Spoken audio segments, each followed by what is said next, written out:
E pessoal, bem-vindos à nossa primeira transmissão ao vivo do nosso curso Processo Civil para Concursos Públicos.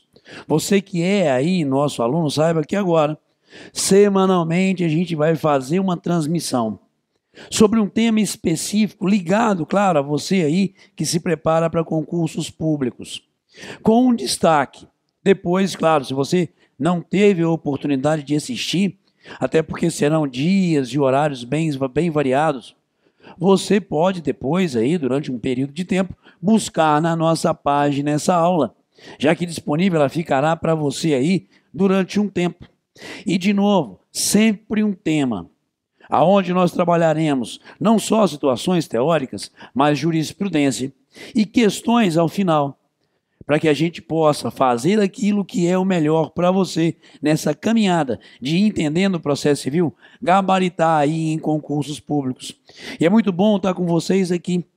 A gente vai começar também, essa semana, talvez semana que vem no máximo, gravação das ações constitucionais, aí trazendo para vocês a integralidade, todo o conteúdo que nós prometemos aí nesse nosso curso. A partir daí, a gente vai, claro, continuar com as nossas transmissões ao vivo. Tá bom? E várias outras surpresas, digamos assim, a gente está preparando. Tudo com o foco da gente conseguir, sendo um curso pequeno, sendo um curso, entre aspas, boutique, trazer a você aquilo que a gente tem de melhor. Que muitas vezes não é só o conteúdo, mas aquela determinação necessária para que você continue estudando, para que você não perca nessa época, Lu, que a gente está vivendo, essa pegada, tá bom? Outra coisa que nós também disponibilizamos nessa aula ao vivo, além do material, é um chat. Já observaram que ele está aí? E se vocês tiverem interesse, eu vou estar com ele ligado aqui, tá? Podem mandar aí perguntas, questionamentos, comentários a respeito desse tema. E o tema primeiro que a gente escolheu é justamente a chamada teoria da asserção, aonde aqui nós vamos discutir situações ligadas às condições da ação. E essa teoria, que é a teoria hoje, ponta de julgamento no STJ. Toda situação que o STJ é chamado hoje a debater, teoria da ação, obrigatoriamente a gente tem a teoria da asserção. Já há muitos anos, inclusive, tomando força e sendo parâmetro interpretativo utilizado pelos nossos tribunais. Já observamos também muito a cobrança em provas, principalmente de provas de procuradores. Essa teoria já também há algum tempo sendo objeto de cobrança. Então é um aprofundamento, uma verticalização de conteúdo que eu acredito ser necessário, tá bom? Bom, vamos lá, senhores, vamos dar início de forma rápida aqui a esse nosso encontro, a essa nossa aula. Material, por gentileza, está ali. O que nós temos é teoria da asserção, um estudo sobre as condições da ação à luz de julgados do STJ. Galera, primeiro passo, uma breve noção conceitual do direito de ação. Pode o direito de ação ser entendido como um direito dado ao que afirma, sendo que aqui eu estou trabalhando uma noção bastante, digamos assim, rasa, mas suficiente para aquilo que a gente pretende, para onde a gente quer chegar. É o direito dado ao que afirma ser titular de um direito material, diante de uma situação litigiosa em que seu direito não é concretizado materialmente. Buscar do Estado uma resolução da lide. Em outras palavras, o direito de ação é o direito dado a todo e qualquer cidadão de buscar junto a um órgão da jurisdição um provimento de mérito, que nada mais é que a análise da sua pretensão e que ela seja ali objeto de julgamento pelo Poder Judiciário. Nada mais é que ele, direito de ação, o direito a buscar dele, Estado, um provimento de mérito. E quando a gente fala análise do mérito, a gente fala análise da pretensão material que o cidadão ali externa no processo, do direito material que ele afirma ser titular.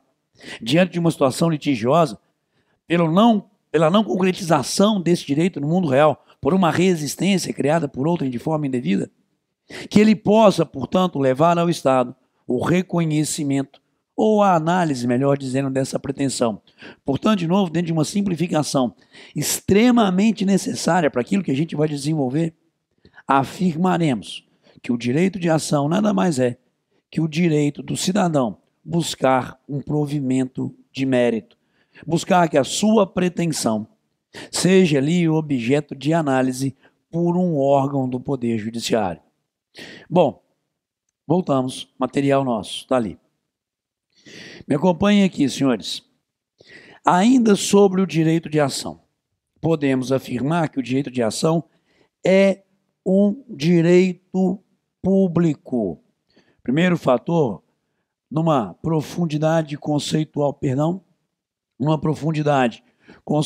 maior aqui, senhores, é enxergarmos que o direito de ação é um direito público. Estou no campo do direito público, mesmo que o direito material, ali pretendido, seja de direito privado, esse direito de eu ir ao Estado buscar esse provimento de mérito é um direito público. Primeiro passo. E por isso, inclusive, pode ali ter o controle por parte do próprio Poder Judiciário das suas situações próprias de ofício. Voltamos. 2. Direito de ação é um direito subjetivo, ok? Direito daquele que seria o titular do direito material. Claro que muitas vezes pode a titularidade, a legitimidade ser exercida por terceiro. Mas, quando a gente lida tecnicamente com o conceito, é um direito subjetivo, ok? E disponível. Jogou de volta. Apesar de ser um direito público, senhores, é um direito disponível. E esse que titular é do direito de ação, pode dele abrir mão, não necessariamente dele utilizar. Outro destaque. Conceituem para mim, por favor, o ato de disposição chamado desistência. Quando ele ali, autor, desiste, ele está abrindo mão de qual direito? Do direito material? Não. Abrir mão do direito material na qualidade de autor é renúncia. Quando nós ali utilizamos desistência, gerando, portanto, o artigo 485, extinção sem resolução do mérito, está abrindo mão o cidadão do direito de ação. Tecnicamente, portanto, apesar de ser um direito público, é um direito disponível. Primeiro, a parte dele usando caso queira, e mesmo tendo dele utilizado, podendo dispor nos limites ditados pela lei, lá no artigo 485 do Código de Processo Civil. E, por fim, vamos lá, é um direito abstrato. Bom, não é o objetivo dessa aula a gente fazer um desenvolvimento histórico do direito de ação, mas priscas eras, o direito de ação foi visto como um direito concreto por alguns autores, inspirando inclusive ali Bevilacqua no Código Civil de 1916, aonde também aqui de forma resumida eu afirmava, esses que seriam ali os concretos, que só existiria direito de ação se houvesse o reconhecimento pelo Estado do direito material ali invocado e pretendido pelo cidadão. Sem o reconhecimento do direito material, não haveria que sequer dizer a existência dele direito de ação. Essa visão conceitual aqui também bastante rasa, da visão concreta do direito de ação, há muito foi extirpado apesar de terem ainda alguns autores que defendem, tá? Beleza? Mas quando a gente pensa, principalmente no direito posto, no direito aplicado, direito de ação e direito abstrato, senhores, essa discussão fica lá atrás, no século XIX, inclusive, tá? Ali, início do século XX, aonde eu afirmarei que, por ser direito abstrato, mesmo que eu não reconheça o direito material do cidadão em determinado processo, eu tive direito de ação reconhecido. Eu tive direito a um provimento de mérito.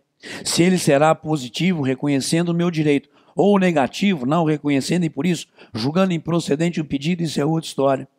Mas o meu direito foi assegurado, esse abstrato direito de eu levar ao Estado e solicitar um julgamento de mérito, solicitar a análise da minha pretensão. Por isso que ele é abstrato. Não é condição para a existência do direito de ação a existência do direito material. E nós temos uma teoria, que é a teoria em voga desde a época de Liebman aqui no Brasil, que a teoria das condições da ação. Também conhecida como teoria eclética, ou teoria de Liebman, como queiram.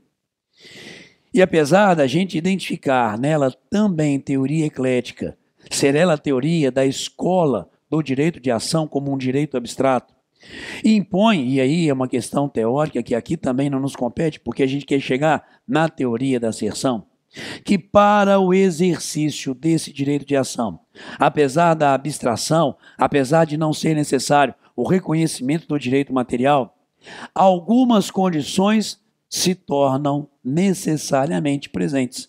Para que aí, então, eu diga que o cidadão teve direito de ação. A ausência dessas condições me ditaria a carência desse direito. E, portanto, inclusive, 485, extinção do processo sem resolução do mérito. E havia uma discussão se seriam 3 ou 2 as condições da ação. E, claro, até acredito de forma acertada, porque há muita gente sempre advogava, que a dita possibilidade jurídica do pedido não deveria ser vista como uma condição da ação.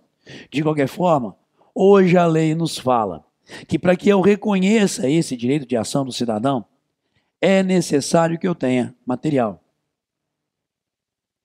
legitimidade e interesse de agir. Apesar de ser um direito abstrato, a teoria eclética, a teoria das condições da ação, ditas serem necessárias para o reconhecimento desse direito algumas condições, vistas como condições para a existência de um provimento de mérito, legitimidade e interesse de agir. São justamente hoje as ditas condições da ação. Alguns, em razão do novo Código, estão trabalhando essas condições como pressupostos processuais. De qualquer forma, à luz do STJ, que é o que a gente aqui quer trabalhar, continuamos dizendo, inclusive, de novo, à luz da jurisprudência do STJ, serem essas as 2 condições da ação.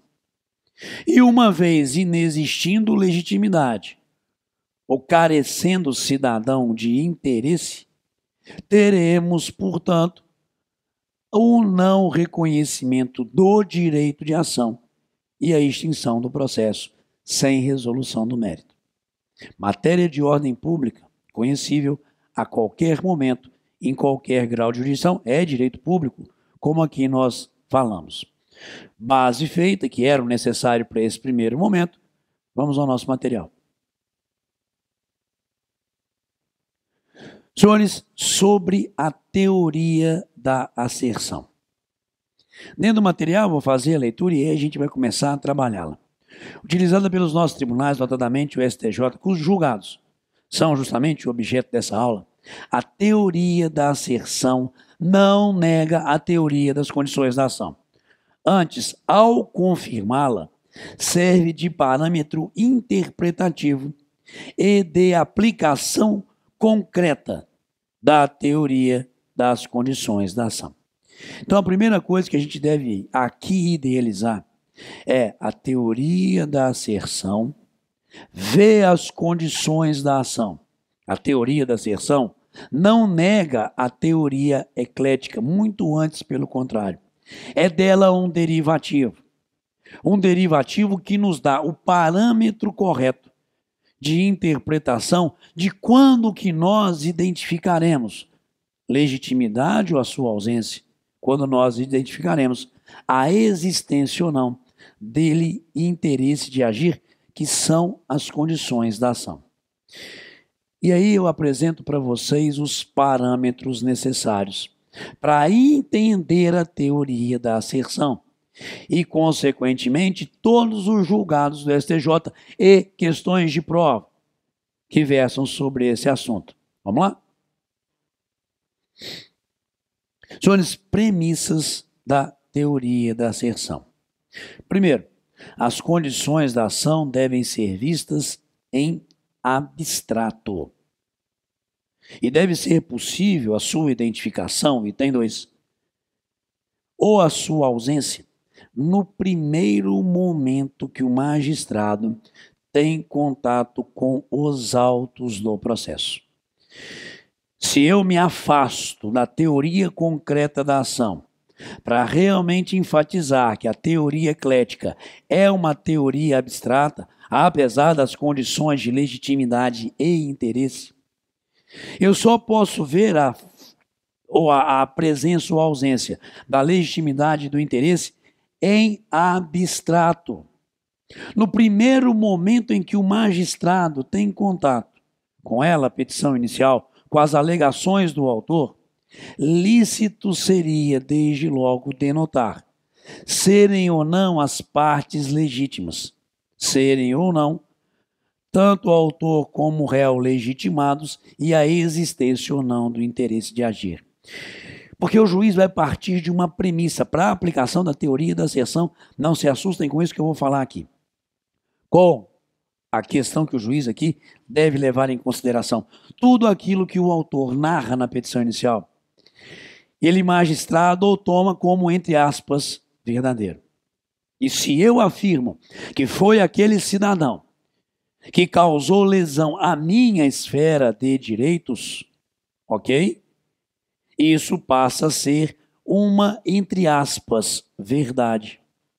E se não há ali uma prova documental contrária ao que aqui eu afirmei na minha petição inicial, o juiz identificará nesse cidadão a legitimidade necessária para figurar no processo como réu. Ivan, mas imagina se no curso do processo surge uma prova de que esse ali lançado como réu não é realmente aquele que deverá responder pela pretensão do autor. Reconheceríamos essa ilegitimidade mais adiante.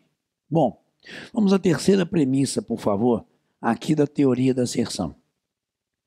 Se for necessária uma dilação probatória para a verificação dessas ditas condições, deixamos de examinar essas condições em abstrato e passamos a ter, portanto, um exame em concreto. Se eu preciso de provas futuras a delimitar, por exemplo, que aquele réu não foi o causador do dano ao autor, não estou dizendo ilegitimidade dele.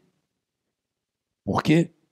Porque desde o início isso não estava presente. Porque nesse primeiro contato, e portanto em abstrato, que o juiz tem com a causa, não se evidenciou que outro poderia ser ali realmente aquele que deveria responder pela pretensão do autor. Porque os elementos que o juiz disponha ali no início do processo não lhe davam essa percepção. Então, se é através de prova futura que surge a evidência ou a prova de que aquele réu não foi o causador do dano ao autor, eu estou adentrando ao mérito, eu estou adentrando a pretensão e não ficando à margem dela tão somente para examinar as condições da ação. Eu já as vi presente e agora em concreto eu estou examinando aquela causa. E, portanto, quarta premissa. Razão pela qual, se somente diante de provas carreadas aos autos, no curso do processo, ficar evidenciado aquilo que chamamos de condições da ação, na verdade, a falta dessas condições, estamos diante de uma análise meritória, devendo o processo ser resolvido com resolução do mérito, formando, portanto, coisa julgada material, galera. Partimos da premissa que tudo aquilo que o autor afirma na petição inicial seria verdadeiro. Portanto, o juiz teria a obrigação no início de examiná-las. E as examinando, não resolveu ali extinguir-se a resolução do mérito. Ele não viu a ilegitimidade, ele não viu a falta de interesse. Tanto que o artigo 330 do Código de Processo Civil justamente nos fala que é motivo de indeferimento da petição inicial manifesta ilegitimidade ou falta de interesse? Não. Eu deferi a petição inicial como magistrado. Ótimo. Porque eu, examinando as condições da ação em abstrato, cheguei à conclusão de que, eventualmente, havia legitimidade e interesse, segue o processo. Provas futuras ditando que o outro é que deveria responder pela pretensão, aí eu já entrei no mérito. Oi, Val, mas imagina o seguinte: o juiz não fez esse exame acurado da leitura da petição inicial, das condições da ação vista ali em abstrato. Pode acontecer. E aí, então, ele poderia futuramente delas conhecer, claro, a qualquer momento, em qualquer grau de jurisdição. Mas aí o questionamento: desde logo ali no início do processo, o juiz poderia ter percebido a ilegitimidade da parte? Sim. Veio a reconhecê-la, entretanto, em momento futuro. Ilegitimidade, falta de interesse de agir, se for o caso, carência de ação, extinção do processo sem resolução do mérito. Porque não foi através de provas trazidas futuramente que ele identificou essa, entre aspas, ilegitimidade. Já havia desde logo essa possibilidade, só que o processo teve o seu segmento e ele identificou isso em momento futuro, ou o tribunal, inclusive, já que é matéria de ordem pública, identificou. Então, é o momento em que desde logo se torna patente, presente ali nos autos a figura da ilegitimidade. Para verificação dela em abstrato, é nesse primeiro momento. Se somente diante de provas futuras nesse processo se evidenciou, entre aspas, essa dita ilegitimidade, eu estou indo em concreto, eu estou adentrando o mérito. E nesse caso, portanto, em adentrando o mérito, tecnicamente, eu não tenho carência de ação, eu não tenho extinção sem resolução, mas sim com resolução de mérito. Material nosso, vamos lá. Senhores, aqui alguns julgados, ok, do STJ sobre esse assunto, para que a gente possa aqui fazer a devida e correta análise, como é justamente o objetivo dessa nossa aula primeira. Um julgado de agora, 9/3/2020. É possível a análise da legitimidade das partes a partir de um exame puramente abstrato dos argumentos apresentados na inicial, na hipótese em que se discute a legitimidade ou não do espólio, responder por dívidas do falecido. Isto porque as condições da ação devem ser aferidas a partir da teoria da asserção, reconhecendo-se a legitimidade passiva ad causa, pelos argumentos aduzidos em um exame puramente abstrato, de que o réu pode ser o sujeito responsável pela violação do direito subjetivo do autor. E da leitura dela, a petição inicial, o juiz assim observou, está analisando em abstrato. Continuemos. Outros dois julgados aqui, esses do ano de 2019, beleza? No mesmo dia, não diferente de um dia, percebam, ali na publicação. As condições da ação, estou fazendo aqui a leitura do primeiro. As condições da ação, aí incluída a legitimidade, devem ser aferidas com base na teoria da asserção, isto é, à luz, como nós falamos, das afirmações deduzidas na petição inicial. E o segundo julgado, as condições da ação são verificadas de acordo com a teoria da asserção, razão pela qual, para que se reconheça a ilegitimidade para a causa, os argumentos aduzidos na inicial devem possibilitar a inferência ou um exame puramente abstrato de que o réu pode ser o sujeito responsável pela violação do direito subjetivo alegado pelo autor. Surgindo no curso do processo, entretanto, prova de que esse réu não deve responder pela pretensão autoral deixa de ser um exame meramente abstrato e passa a ser, portanto, um exame concreto. E exame concreto pressupõe julgamento de pretensão, julgamento de mérito. Mais um, vamos lá. A jurisprudência dessa Corte Superior adota a teoria da asserção, também julgada de 2019, segundo a qual a presença das condições da ação, entre elas a legitimidade ativa, deve ser apreciada à luz da narrativa contida na petição inicial, não se confundido com o exame do direito material objetivo da ação, a ser enfrentado mediante confronto dos elementos de fato e da prova apresentadas, como aqui nós afirmamos, pelas partes em litígio.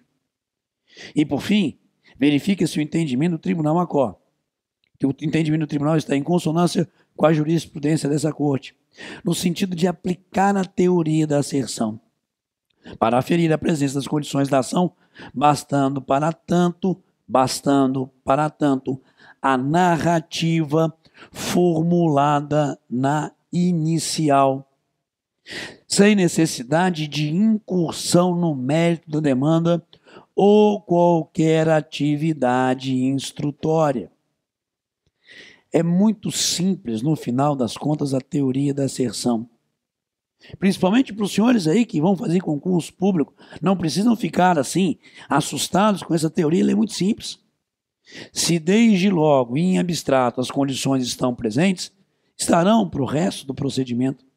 Se, entretanto, a dita falta de interesse ou ilegitimidade surge de prova apresentada no curso da demanda, estou examinando a pretensão. Eu separei alguns exercícios, tá? Questões de prova, para a gente fazer aqui um reforço desse conteúdo. Vamos lá? Vamos juntos. Senhores, uma primeira questão de 2015. Segundo a teoria da asserção, letra A, o juiz deve estrita observância aos limites do pedido, não podendo julgar além, aquém ou fora do que foi postulado pelas partes. B, as condições da ação devem ser apreciadas de acordo com as alegações do autor na petição inicial, ou seja, não dependem da correspondência entre tais afirmações e a realidade verificada a partir da dilação probatória. Galera, eu vou ficar aqui nessa letra B. De boa. Ao lerem agora essa letra B, você enquadrou ou não em tudo que aqui nós falamos nessa aula? Sim? Tanto que a letra A nos fala, na verdade, do princípio da congruência. A letra B aqui nos fala sobre a teoria da asserção. Ela é a do gabarito. Joga mais. Beleza? O gabarito está aqui, ó. Letra B. Letra C. Trata de teoria relacionada à impugnação das decisões judiciais, que delimita o efeito devolutivo dos recursos. Nada a ver. O autor deve descrever, letra D na inicial, os fatos e os fundamentos jurídicos do pedido, ou seja, ao autor incumbe substanciar a causa. Senhores, isso é teoria da substanciação dela, causa de pedido. E por fim, letra E. Cabe ao réu impugnar todos os fatos articulados pelo autor, é ônus da impugnação específica dos fatos, enquanto teoria e aplicabilidade. Viu que no final das contas, mesmo sendo uma situação de teoria da asserção, dá para você gabaritar agora com facilidade? Esse é o objetivo dessa aula, tá? Porque muitos, estudando numa verticalização, falam assim, Val, quando cai ali teoria da asserção, eu já fico maluco na questão. Não precisa. Segunda questão. Observem ali. Segundo a chamada teoria da asserção, a análise da presença das condições da ação deve ser realizada mediante juízo hipotético sobre as afirmações feitas pelo autor na petição inicial, abstratamente consideradas. Já gostaram ou não dessa assertiva A, pessoal? Observem a B. Não dispensa incursão sobre o mérito da demanda, de modo a evitar a chamada autolegitimação, baseada apenas nos fatos narrados pelo autor na petição inicial. A teoria da asserção fala ou não fala o contrário do que está na letra B? Pode ser analisada tanto de forma liminar, à luz dos elementos trazidos pelo autor na petição inicial, quanto com base na prova? Claro que não, letra D. Deve-se limitar à análise do interesse, não, legitimidade também, letra E. Não pode ser realizada de maneira liminar, pelo contrário, notadamente, se passaram os olhos na letra A e realmente gostaram dessa assertiva, foram no caminho correto. Terceira questão e última aqui, senhores. José propõe demanda em face de Rafael, alegando ter celebrado com este um contrato de mútuo e que na data marcada para cumprimento da obrigação nada foi pago. José formula pedido condenatório de R$100.000, o valor do contrato. Rafael nega haver celebrado o referido mútuo e afirma que a dívida existe, mas é oriunda de um jogo ilícito praticado por ambos. Partindo da premissa que o julgador se convence que não existiu mútuo algum e após fim da instrução probatória percebe que o valor cobrado foi originário de dívida de jogo ilícito, como narrado pelo réu, como que o juiz deve agir à luz da teoria da asserção, senhores? Julgar extinto por ilegitimidade, por falta de interesse, falta de possibilidade ainda, não é isso? 2014. Julgar improcedente o pedido do réu, porque o réu provou que não existe o fato constitutivo. Julgar procedente o pedido. Senhores, as três situações, letra A, B e C, seriam o quê? Sem mérito. E se é fim da fase instrutória, que se perceberiam os elementos fáticos, deixa de ser situação sem mérito, para ser com mérito. E com mérito seria, então, julgar o quê? Improcedente o pedido. Porque nós entramos ali, tecnicamente, na pretensão propriamente dita. Senhores, uma breve aula sobre teoria da asserção, aonde a gente trabalhou ali uma base, aonde nós apresentamos jurisprudência do STJ e para reforço, já que é para concurso público, essas três questões. Galera aí que está comigo ao vivo, obrigado, ok? Se tiverem alguma dúvida, o chat vai ficar aberto ainda alguns minutinhos, podem mandar sem problema nenhum, tá bom? Mas agradeço, sabem o e-mail do contato, caso tenham interesse, beleza? De mandar alguma dúvida, depois de uma reflexão maior sobre a teoria da asserção, e fiquem atentos ao e-mail e às nossas redes sociais. Semana que vem vai ter mais uma aula ao vivo, e eu vou disponibilizar para vocês o tema, dia e horário em que nós exploraremos com essa mesma pegada, aonde, além de trazer a vocês jurisprudência sobre um tema que a gente vai escolher, se tiverem sugestões, podem mandar, também trabalharemos questões de concurso público. Pessoal que está assistindo aí o vídeo depois, tá? Agradeço também, fiquem à vontade para entrar através do e-mail que foi aqui disponibilizado, contato com a gente para qualquer coisa, beleza? Valeu!